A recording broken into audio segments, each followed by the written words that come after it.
So I have for you guys what I think is the best line of the Democratic convention so far. I'm not going to lie, when I first heard this, I did tear up a little bit, because I'm a little bitch. So let's watch, and then I'll break it down.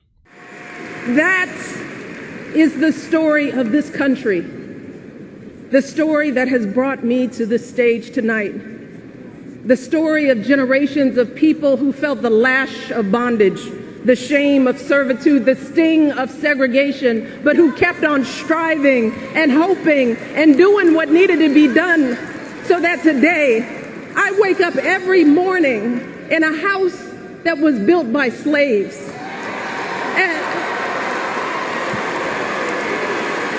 And I watch my daughters, two beautiful, intelligent black young women, playing with their dogs on the White House lawn.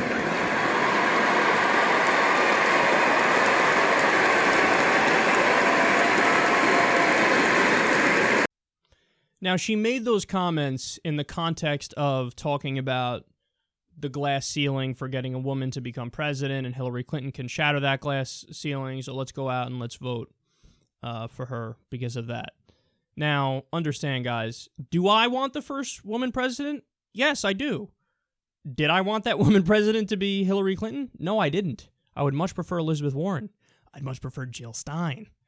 So, yes, is that a real issue? Hey, we've never had a female president, and it'd be good to shatter that glass ceiling. Yeah, I honestly think the overwhelming majority of the country would agree with you. Even Republicans would say, yeah, we'd like a first woman president. I just think that a lot of us think, not Hillary Clinton. So maybe she made that point in the context of a broader point that in this instance I don't necessarily agree with, okay? But it's powerful because of the other interpretation of it, which is we're just talking about progress. We're talking about making a better future for people. So she says, I wake up in a house every day that was built by slaves. Now, I'm in the first family, and I'm black. And I watch these two beautiful black girls play with our dog on the front lawn of the White House.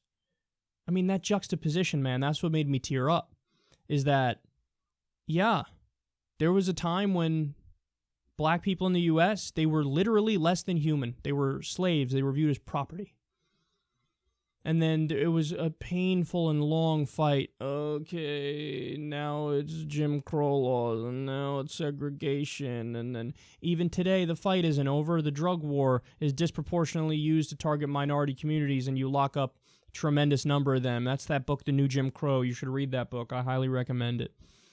But the point is, hey, some people got up every day, and they fought harder, and they fought harder. They peacefully fought. They fought, and they fought, and they fought. And then eventually, you got to a point where, yes, we have the first black family in there. Now, that doesn't mean racism is solved, but that does mean we've come a fucking long way.